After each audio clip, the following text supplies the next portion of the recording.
ओम नमो भगवते वासुदेवाय। ओम नमो भगवते वासुदेवाय। ओम नमो भगवते वासुदेवाय। ओम नारायणं नमस्कृतं नरं चैव नरोत्तमं देवीं सरस्वती व्यासं ततो जयमुदीरयेत्। नष्टप्रायेषु अवत्रेषु नित्यं भागवतो सेवया भगवते उत्तमश्लोके भक्तिर्भवति नैष्ठिके। मूकं करोति वाचालं पङ्गुं लङ्घयति गिरिं यत्कृपातमहं वन्दे श्रीगुरुदिनतारिणं परमानन्दमाधवं श्रीचैतन्यईश्वरं। हरि ओं तत्सत्। जय श्रीकृष्ण चैतन्य प्रभु नित्यानंद श्री अद्वैत गदाधर श्रीवासादि गौरभक्त वृंद। हरे कृष्णा कृष्ण कृष्ण हरे हरे, हरे राम राम राम हरे हरे। हरे कृष्ण। जय श्री प्रभुपाद की जय। जय पतित पावन परमाराध्य गुरुदेव की जय।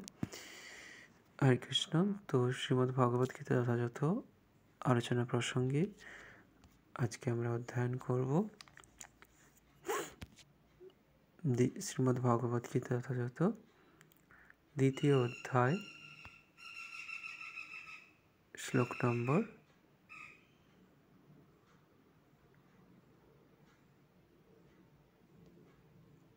55 আলোচনা করব, 55 নম্বর শ্লোক। তো আপনারা প্রত্যেকে গীতা নিয়ে বসবেন এবং আমার পরে পরে গীতার শ্লোকগুলো উচ্চারণ করবেন। হরে কৃষ্ণ। শ্রী ভগবানুবাচ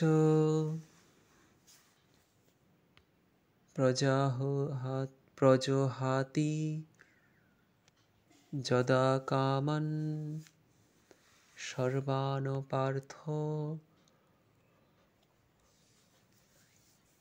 মনোগতান আত্মনি এব আত্মনা তুষ্ঠ স্থিতপ্রজ্ঞ তদা উচ্যতে। শ্রী ভগবানুবাচ প্রজহাতি যদা কামান সর্বান পার্থ মনোগতান আত্মন্যেবাত্মনা তুষ্ট স্থিতপ্রজ্ঞস্তদুচ্যতে।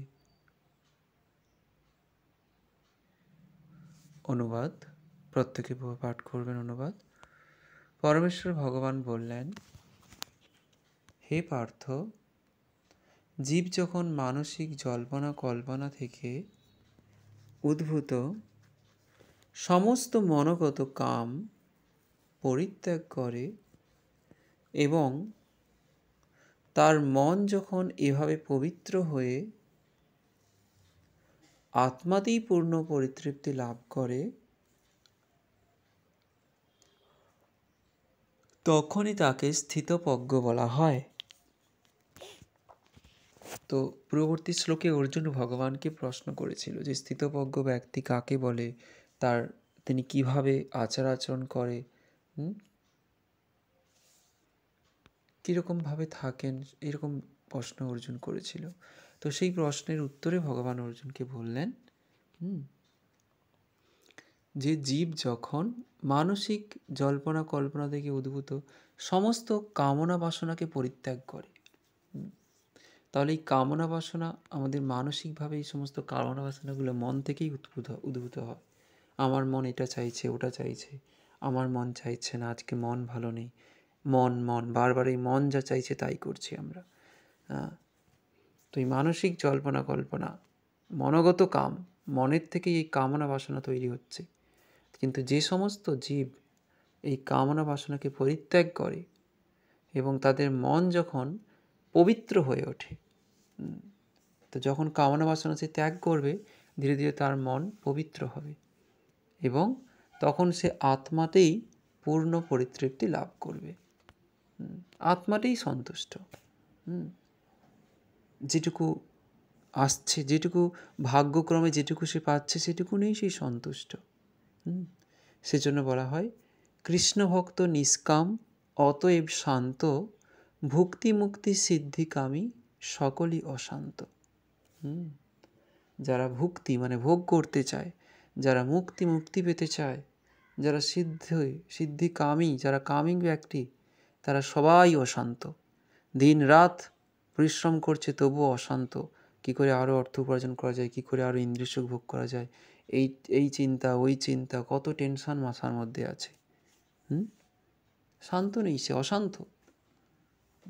কিন্তু কৃষ্ণ ভক্ত নিষ্কাম, যে সঠিকভাবে যে কৃষ্ণ ভক্তির অনুশীলন করছে, যেহেতু তার মধ্যে কোনো নিষ্কাম মানে তার মধ্যে কোনো কামনা বাসনা নেই, সে জানে যে আমি এই জীবনে পূর্বকৃত কর্ম অনুযায়ী আমি যেটুকু পাবো, যা কিছু আমার জন্য রয়েছে, সেটা আমি অবশ্যই পাবো। আর সে সেটাতেই সন্তুষ্ট থাকে।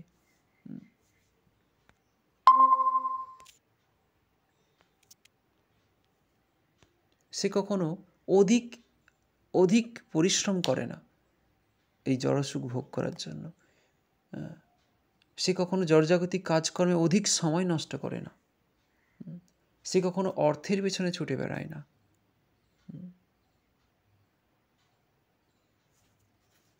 যেটুকু তার ভাগ্যক্রমে সে পাবে, সেটুকুতে নিয়েই সে সন্তুষ্ট থাকবে এবং সে অধিক সময়, অধিক শক্তি, সামর্থ্য, অধিক চিন্তা ভাবনা, মনোবৃত্তি সবটাকে দিয়ে সে কৃষ্ণ সেবা কীভাবে করা যায়, কৃষ্ণে কীভাবে মনোনিবেশ করা যায়, সেদিকে আরও সে চেষ্টা করবে। তার মন, তার বুদ্ধি সবসময় এটাই চিন্তা করবে যে আমি কি করে আরেকটু ভালো সেবা করতে পারি ভগবানের। এটাই সে চিন্তা ভাবনা করবে। সেই ধরনের ব্যক্তিকে এখানে স্থিতপ্রজ্ঞ বলা হচ্ছে, যিনি সবসময় তৃপ্ত, আত্মাতেই তৃপ্ত, পূর্ণ পরিতৃপ্ত। তার মন কখনো বিচলিত নয়, সে কখনো চিন্তা ভাবনায় মগ্ন থাকে না, কেননা সে জানে যে জগতের পিতা কৃষ্ণ। কৃষ্ণই হচ্ছে পিতা, তিনি এই জগতের সৃষ্টিকর্তা, তিনি সব পরিচালনা করছে, তিনি সব দেখবে। পূর্ববর্তী ক্লাস পারমার্থিক সৎসঙ্গে পূর্বদিন আপনাদের বলা হয়েছিল যে জীবনের কন্ট্রোলের আসনে কৃষ্ণকে বসাতে হবে। যদি আমি বলি আমি কন্ট্রোল করব, তখনই আমার উপরে সব চাপ চলে আসবে, টেনশান চলে আসবে, চিন্তা চলে আসবে। কিন্তু আমি যখন মনে করব, আমি যখন আমার এই জীবনের আসনে কৃষ্ণকে বসাবো, কন্ট্রোলারের আসনে কৃষ্ণকে বসাবো, যে কৃষ্ণ তুমি আমাকে কন্ট্রোল করো, নাচাও প্রভু, নাচাও সে মতে, কাষ্টের পুতুলি যেমন নাচাও সে মতে। যে হে কৃষ্ণ তুমি আমাকে নাচাও, আমি নাচতে চাই, তুমি যেভাবে আমাকে চালনা করবে আমি সেভাবে চলবো। তাহলে হচ্ছে আমাদের জীবনটা ঠিকভাবে হবে, শান্ত হব, আমরা নিষ্কাম হতে পারবো, আত্মাতেই তৃপ্তি লাভ করব যদি আমরা কৃষ্ণের ওপরে সব কিছু ছেড়ে দিই। কিন্তু দুর্ভাগ্যবশত আমরা সবসময় কন্ট্রোল করতে চাই, আমি মালিক হতে চাই, আর সেজন্যই আমাদের উপরে অনেক প্রেশার থাকে, অনেক চাপ থাকে, কেননা পূর্ব থেকে সব নির্ধারিত হয়ে গেছে। তাহলে আমি চেষ্টা করলেও আর কি করতে পারবো? হ্যাঁ, তার মানে কি আমি চেষ্টা করবো না? অবশ্যই করব। আমি কাউকে বোঝাবো, একবার দুবার বলবো, 3 বার বলবো, কিন্তু যখন বারবার বলে আমার ওই বিষয়ে সময় নষ্ট করে কাজ নেই। তাকে বোঝাবো, যদি শুনবে একবার দুবার বলবো, কিন্তু তারপর যদি না হয় তাহলে সেখানে আমাকে ছেড়ে দেওয়া উচিত, হাল ছেড়ে দেওয়া উচিত। আমাকে আমার নিজের দিকটাকে নিয়ে ভাবতে হবে, নিজের বিমান নিজেকে চালাতে হবে। তো সে যাই হোক, প্রভুপাদ এখানে তাৎপর্যে বলছেন যে জয় শ্রী প্রভুপাদ কি জয়, শ্রীমদ্ ভাগবতে দৃঢ়ভাবে বলা হয়েছে যে সম্পূর্ণ কৃষ্ণ ভাবনাময় মানুষ ভগবত ভক্তদের মধ্যে মহৎ মুনি ঋষিদের সমস্ত গুণাবলী পরিলক্ষিত হয়। আর যারা ভগবত ভক্ত নয়, তো যারা ভগবত ভক্ত তাদের মধ্যে মুনি ঋষিদের গুণাবলী থাকে, কিন্তু যারা ভগবত ভক্ত নয় তাদের মধ্যে মুনি ঋষি এদের মহাত্মাদের গুণাবলী তাদের মধ্যে থাকে না, কারণ তারা তাদের সীমিত মনের জল্পনা কল্পনার কাছে আত্মসমর্পণ করে, নিজেদের ইন্দ্রিয়ের দাসত্ব করে থাকে। ইন্দ্রিয়ের দাসত্ব, ইন্দ্রিয় বলতে আমাদের চক্ষু, কর্ণ, নাসিকা, জিহ্বা, ত্বক, একাদশ ইন্দ্রিয় রয়েছে আমাদের সব মিলিয়ে, সেই ইন্দ্রিয়ের দাসত্ব করে সে।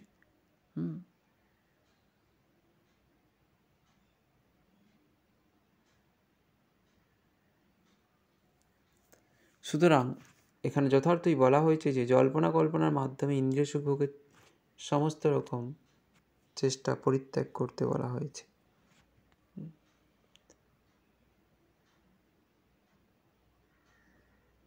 কিন্তু কৃত্রিমভাবে তার সংবরণ করা যায় না। যে আচ্ছা আমি আজকে জানতে পারলাম যে ইন্দ্রিয় সুখ ভোগ করা যাবে না, ঠিক আছে, তাহলে আমি খাওয়া দাওয়া সব বন্ধ করে দেবো, আমি সবসময় একদম কৃষ্ণ ভাবনায় ভাবিত হয়ে বসে যাব, মানে এক জায়গায় স্থির ধ্যান করতে বসে যাব না, কৃত্রিমভাবে হবে না, সেটা ধীরে ধীরে হবে। এবং আমাদের তার জন্য কৃষ্ণ ভাবনায় কৃষ্ণ ভাবনায় নিজেকে ধীরে ধীরে চেষ্টা করতে হবে, নিজেকে ধীরে ধীরে নিয়োজিত করতে হবে কৃষ্ণ ভাবনায়। সেটা একদিন হবে, কিন্তু একদিনে হবে না, সেটা কোনো না কোনো দিন অবশ্যই হবে, কিন্তু সেটা একদিনে সম্ভব নয়।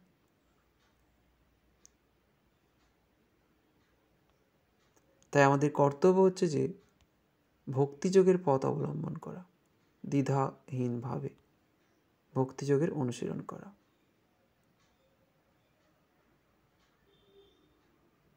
যিনি মহাত্মা, যিনি ভগবত ভক্ত, তিনি জানেন যে তিনি হচ্ছেন ভগবান কৃষ্ণের নিত্যকালের দাস। এই সত্য সে অনুভব করতে পেরেছে।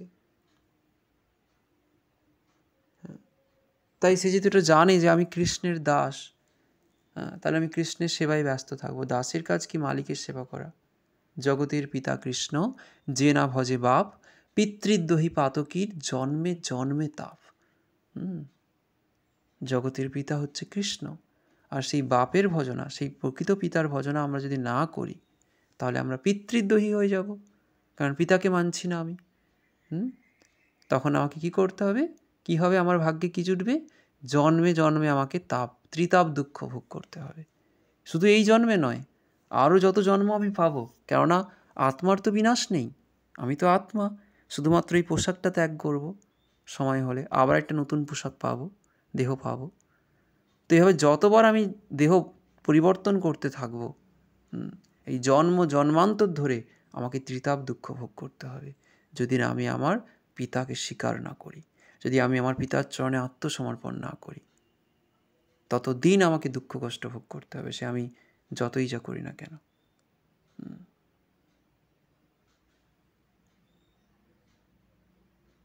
তাই যারা ভগবত ভক্ত তারা যেহেতু জানে এই বিষয়ে যে আমি হচ্ছে কৃষ্ণের নিত্যদাস, তাই তিনি কি করেন? সবসময় কৃষ্ণের সেবায় মগ্ন থাকে। এই জড়জগৎকে সে ভোগ করতে চায় না, কেননা সে জানে যে এই জগতের পিতা হচ্ছে কৃষ্ণ, তিনিই ভোগ করবেন, আমি নই। ভোক্তারং যজ্ঞত অপসাম সর্বলোকমহেশ্বরম। ভোক্তারম, এই জগতের ভোক্তা হচ্ছে একমাত্র কৃষ্ণ, তিনি ভোগ করবেন, আমি তাকে ভোগ করাতে সহযোগিতা করব। যেহেতু আমি তার দাস, তাকে আমি সহযোগিতা করব, আমি ভোগ করব না কিন্তু।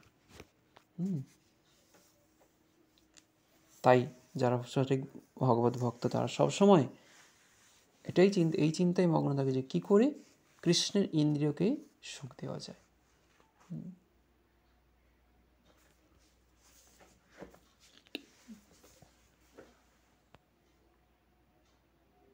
এবং তার মধ্যে কোনো বাসনা থাকে না। তিনি তার প্রকৃত স্বরূপ যেহেতু সে জানে, তাই সে সবসময় কৃষ্ণ সেবায় সুখে থাকে। হরে কৃষ্ণ হরে কৃষ্ণ।